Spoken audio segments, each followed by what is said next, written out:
Hello students, this video is for class 12th students जिनको मैं OP batch बोलता हूं।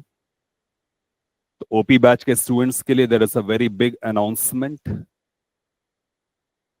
बेटा हमारा सिग्मा बैच 21 मई से स्टार्ट हो रहा है, जिसमें आपको complete class 11th and plus class 12th का सिलेबस आपको मिल जाएगा।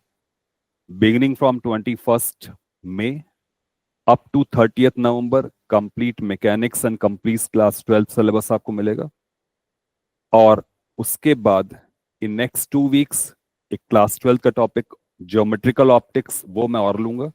दैट मीन्स बाय 15th दिसंबर, अगर आप 21 में को ज्वाइन करते हो तो by 15th December you will get entire class 11th and 12th plus JEE main one के लिए 45 डेज का intensive study programme.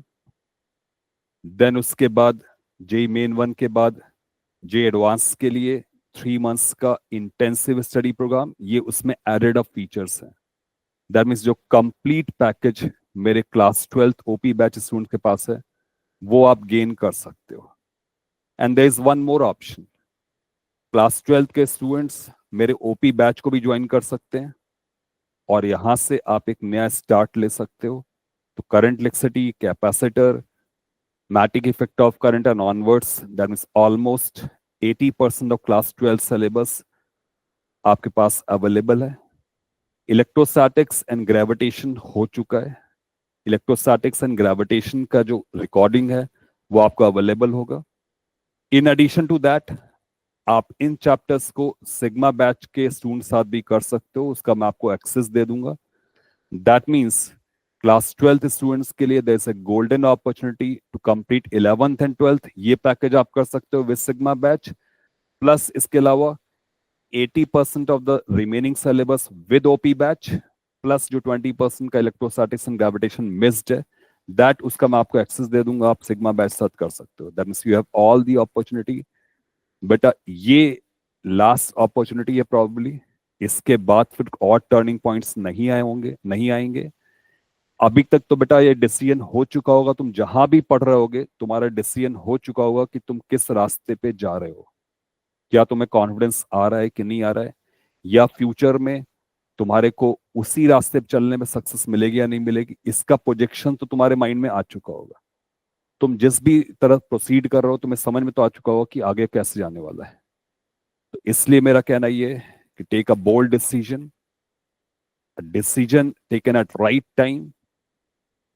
I always say to students, set your T code 0. तो बेटा क्लास 12th स्टूडेंट्स के लिए there is another moment when they can recalibrate their clock, they can set their T code 0 once again. तुम फिर से start कर सकते हो। रिमेंबर द डेट, 9th मई से स्टार्ट हो रहा है करंट इलेक्ट्रिसिटी, उसमें आप स्टार्ट कर सकते हो with 12th batch, as well as आप सिग्मा बैच साथ स्टार्ट कर सकते हो 21 मई को। इसके बाद बेटा क्लास 12 स्टूडेंट्स के लिए अपॉर्चुनिटीज नहीं आएंगी, फिर अपॉर्चुनिटी आएगी रिवीजन के टाइम पर 30th नवंबर के बाद। और तब तक हो सकता है तुम बहुत चीजें लूज कर चुके हो, फंडामेंटल्स लूज कर चुके हो, क्योंकि रिवीजन किस बात तक करोगे अगर तुम्हारे फंडामेंटल्स ही वीक होंगे। तो मैं आपसे जरूर कहूंगा कि मेरे जो करंटली ओपी बैच के स्टूडेंट्स हैं, क्लास 12 बैच के स्टूडेंट्स हैं, उनसे आप बात जरूर करो अगर आप उनसे कांटेक्ट में हो। और जो स्टूडेंट्स मुझसे पढ़ भी रहे हैं वो भी मेरे इस वीडियो पे अगर बाई चांस विजिट करते हैं, दे कैन कॉमेंट कि मैं जो बातें बोल रहा हूँ सही है कि नहीं सही है। तो बेटा जो करंटली मेरा ओपी बैच चल रहा है उस बैच के स्टूडेंट्स से आप डिस्कशन कर सकते हो, और जो भी मेरे ओपी बैच के स्टूडेंट्स इस वीडियो को देख रहे हैं वो इस पे आके कमेंट कर सकते हैं, बता सकते हैं कि जो बातें मैंने बोली वो सही है कि नहीं। मेरा एक बहुत ही शेड्यूल, बहुत ही स्ट्रक्चर्ड मैनर में मेरा बैच चल रहा है। उसमें एक बहुत सिंपल स्ट्रक्चर में फॉलो करता हूँ।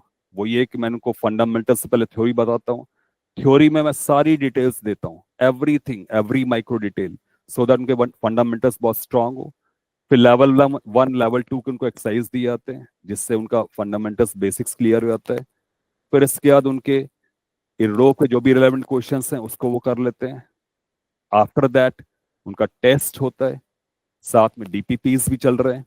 डीपीपीस का डिसीजन रेगुलरली एवरी क्लास में हो रहा है। फंडामेंटल टेस्ट हो रहे हैं। वो टेस्ट करने के बाद उनका जो कॉन्फिडेंस है उसका लेवल और ज्यादा बढ़ जाता है। तो फंडामेंटल टेस्ट भी चल रहे हैं, तो टेस्टिंग प्रोसेस के साथ, डीपीपी के साथ, असाइनमेंट डिस्कशन के साथ उनका कॉन्फिडेंस बिल्डअप हो रहा है। और इन एडिशन टू दैट, जब लेवल 1 लेवल 2 के मैं एक्सरसाइज दे चुका होता हूं, तो in addition to that level 3 के भी एक्सरसाइज मैं उनको हैंड ओवर कर देता हूँ। लेवल 4 के एक्सरसाइज जो फाइनल लेवल होगा वो उनको रिवीजन टाइम में मिलेगा। तो इस तरह से उनका ग्रेड मैनर में एक बहुत अच्छी प्रिपरेशन हो जाएगी। उनका रिवीजन प्रॉपर हो सके इसलिए जो मैं टेस्टिंग प्रोसेस कर रहा हूं उसमें मैं मिक्सिंग कर रहा हूं। क्लास 11 प्लस क्लास 12 दोनों के सिलेबस पैरेलल चल रहे हैं, टेस्टिंग प्रोसेस में दोनों चल रहा है। दैट मीन्स वो 11 का भी होल्ड ऑन कर रहे हैं, 12th का भी होल्ड ऑन कर रहे हैं, और दोनों को स्ट्रेंथन भी कर रहे हैं। और यही जो ब्लेंड है ना, सिंक्रोनाइजेशन है 11th और 12th का, यही रिक्वायरमेंट होती है फॉर जेईई एडवांस। तो स्टूडेंट्स, ये तुम्हारे लिए एक फाइनल, जिससे मैं बोलूं, अपॉर्चुनिटी है। Do not miss it. OP batch के लिए जो रोड मैप है वो मैं पहले दे चुका हूं। स्टिल अगर आपके पास कोई डाउट है तो आप मेरे को फोन कर सकते हो, मैसेज कर सकते हो। My number is 9928316868, 9928316868। बेटा अभी भी क्लास 12th स्टूडेंट के पास इतना टाइम है कि वो 11 syllabus as well as 12 syllabus दोनों ही एक साथ फिनिश कर सकते हो। अभी तुम्हारे पास इतना सफिशिएंट टाइम है, इतना टाइम तुम्हारे पास है। You can reset your clock to t = 0 and you can begin now. But बेटा ये बात मैं बार बार तुमसे नहीं कह पाऊंगा, 1 महीने बाद मैं ऐसा नहीं कह पाऊंगा, क्योंकि सिलेबस फिर तो वाकई काफी आगे निकल चुका होगा। अभी तो आप इलेक्ट्रोस्टैटिक्स कवर कर सकते हो, ग्रेविटेशन कवर कर सकते हो, और 11th के जैसा मैंने आपसे बोला कि will given access to Sigma batch, वो आप कवर कर सकते हो। तो students, do not lose this opportunity. Success के लिए सबसे इंपॉर्टेंट चीज होती है वो परसिस्टेंस होती है, एक डिजायर होता है, और कुछ कर सकने की एक इच्छा शक्ति होती है। तो वो अगर तुम्हारे अंदर है, एक डिटर्मिनेशन है, तो डू ज्वाइन मी। तुम्हें डेफिनेटली बहुत अच्छा लगेगा, तुम्हें फील होगा कि तुम एक स्पेशलाइज्ड टीचर से जे एडवांस की एक रियल ट्रेनिंग कर रहे हो। Thank you everyone.